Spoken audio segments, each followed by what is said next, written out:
안녕하십니까. 지난번을 이어서 또 읽어드리겠습니다. 페이지 243페이지입니다.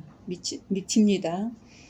따라서 피주된 증료는 지위의 승사 문제에 있어서 대보요의 적수가 된다는 것을 알 수 있다 하였으며, 이로 인해 증료가 은공대보인 당뇨에 의해 토벌되었다는 사실은 앞서 구시여가 만든 지사이기 여정에 대한 고증을 하면서 당뇨는 증료를 주살한 이후에 자신의 공을 기록한 하나의 청동이기를 만들었는데, 이 이기는 제요가 부울로 서명한 일자의 명시이기 이외에 겨우 2개밖에 없는 지사이기 중에 하나라는 것을 밝히고 있습니다. 금문신고 인물집 페이지 61페이지에 있습니다. 요의 지사이기로 공적으로 남겨놓은 대보궤는 제국의 왕조인 당뇨가 정리를 주살한 이후에 금문으로 그 공적을 적은 이기로 상고시대와 관련된 가장 중요한 금문 기록 중의 하나라고 하였습니다. 인물집 페이지 19페이지입니다. 대복입니다. 요거를 이제 소남자가 해석을 했습니다. 왕벌종 사작승 자추호우 뇌반 왕강 정명우 대보 대보 국구 구 작주 혹작 견유 섬 왕규 개 대보 급휴 여토 용자 비 이대명 이렇게 되어 있습니다. 다음 병신강 명에는 우임금이 곤을 부계로 불렀다는 기록으로 이것은 곤의 외손자가 되는 왕인 제지가 내린 금으로 곤을 위해 만든 지친이기인지 아니면 혹 우가 곤의 딸과 혼인할 때의 기록을 남겨놓기 위한 얘기를 만든 것인지를 밝히려 하고 있습니다. 병신각의 해석에서 락빙기 선생은 당시 시대에서 부계제로 본다면 곤은 모 1급 처실 소생이 딸은 제곡과 혼인하였고, 또 그의 자 1급 승첩 소생이 딸은 제지 형제와 혼인하였기 때문에 자매 2사람이 한 사람은 시어머니가 되고 또 한 사람은 며느리가 된다는 복잡한 해석을 하였습니다. 병신강명에서 제라고 칭한 속은 제국 9년에 칭시려 사후 주시 족계의 수령이 되는 존위의 이기를 만들고 제사를 지낼 수 있는 두목인의 정치적 신분으로 되어 있습니다. 락빙기 선생은 이들의 시칭은 한 글자에 지나지 않으나 객관적인 물질 기초의 변화를 반영하므로 이러한 변화는 그 당시 부르는 사람과 상대방과의 관계에 의해 결정된다는 것으로 논증을 하고 있습니다. 락빙기 선생의 해석을 살펴보면 곤이 제국을 모시고 인당에서 할아버지께 제사를 지낼 때의 제국 10년은 곤이 제국의 자매와 막 혼인한 청소년 시기였으며 제국이 30세에 제위에 앉은 제왕세기였습니다. 것에서부터에 따져본다면 제국의 나이가 40세 밖에 되지 않았기 때문에 2사람 관계는 친속상 랑고 관계, 즉 곤은 매보이고 제국은 처남이 된다는 뜻이죠. 로 제국이 왕이었으므로 곤이 삼모로 자칭한 물질적 기초가 되어 있는데, 을미돈에서는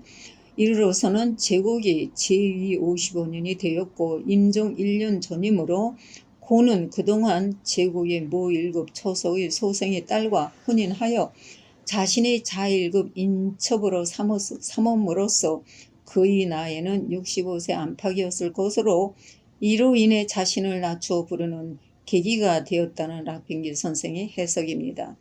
페이지 245페이지입니다. 단군, 곤이죠. 단군과 순과의 관계입니다. 단군이 왜 국조인가를 유튜브를 통하여 밝히고 있는 과정에서 단군이 제사장 역할을 어떻게 하였나를 밝히기 위해 지금까지 써내려왔는데, 단군이 제사장의 역할을 하였다면 어느 곳에서 누구들에게 제를 올렸는지를 밝히기 위하여는 고대 조선의 조자에 들어있는 삼신 천지인들의 행적을 밝혀야 되었기에, 조선의 선자가 바로 선씨라는 것과 선씨는 바로 단군이라는 것을 밝혀내야 되겠기에, 여기에서는 인류 역사 단계에서 소설적인 역사서로 유명한 요순시대의 효의 으뜸으로 생각하고 있는 순의 행적에 대해는 가급적 올리지 않고 있습니다. 시칭 명칭으로 함축된 삼신천지인으로 뭉쳐진 조자에는 순이 없습니다. 순은 동방계이나 동방계 계보 조부형의 항렬에서 고는 부항렬에 기재되어 있고, 순은 형 항렬에 기재되어 있으므로 고는 순의 부계 계열로 보아야 된다고 생각합니다. 순에 대한 간단한 글귀를 올린다면 지금까지도 활용되고 있는 아세야의 아자가 나오게 되는 동기는 BC 2330년에 푸날루아 시대의 양급제 혼인시대의 목건제를 타파하는 과정에서 순이 목건제를 부건제로 바꾸어 유신하는 과정이 나오는데, 아세아의 아자가 나온 것 같다는 김재석 선생님 해석으로 곤이 우산으로 유배를 가고 순이 요 임금을 가두고 하는 제가들의 사건이 일어나면서 아세아의 아자는 BC 2333년 순이 유신을 하고 만든 것 같다는 김재섭 선생은 논증을 하고 있습니다. 일반적으로 단군조선 개국연대를 BC 2333년으로 생각하고 있는데, 필자의 생각으로는 개국이 아니고 붕어한 연도가 아닌가 짚어봅니다. 순은 대부 계열인 곤을 우산에 귀양을 보냅니다.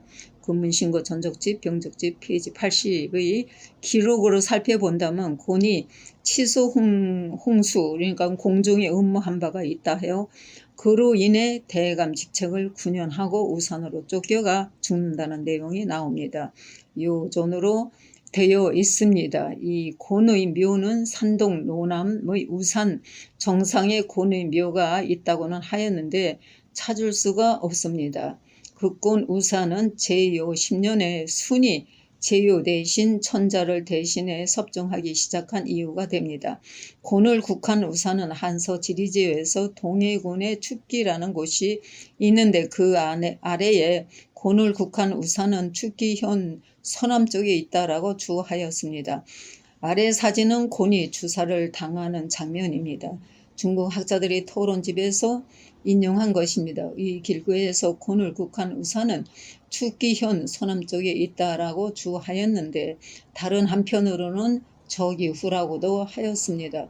제정욱이 손자가 되고 성축과 제석호가 곤의 제자 중의 한 사람인 사실에 의거하면 곤이 연금되었던 우산은 비록 축기가 속한 이 우산은 아니나 다만 곤이 저후의 제부 중의 한 사람이 됨에 따라 저후의 봉토상 곤을 위해 망공제를 지내는 제단을 설치하는 것은 이치상 당연한 것이라는 낙병기 선생의 결론으로 보아서는 진짜 곤의 묘는 어느 곳인지 막연하다 하겠습니다. 여기 사진도 올려놨습니다. 이게 지금 중국에 어디에 있는지 모르겠습니다. 그래서 금문신고에 실려있는 내용입니다. 이 정월달에 순이 이제 순에 의해서 죽습니다. 읽어드리겠습니다. 정월상일 순 수종 우문조 제요 류공공 우유주 방 환두 우숭산 천 삼묘 우삼이 극곤 우우산 사죄 이천하 한복 이렇게 되어 있습니다. 이걸 잠깐 해석을 한다면, 첫 달 첫날에 순은 제요의 끝마친 제유를 이어받고 종묘에 고하였다. 공공을 유주에 귀양 보내고 환두를 승산에 놓아 가두고 삼묘를 삼위로 쫓아버렸고 곤을 우산에서 죽게 하였다. 네 죄인을 이렇게 다스리자 천하가 다 복종하게 되었다. 이것이 금문신고 존적집 병명집 페이지 80에 있습니다. 여기에서까지 이제 읽어드리겠습니다. 감사합니다.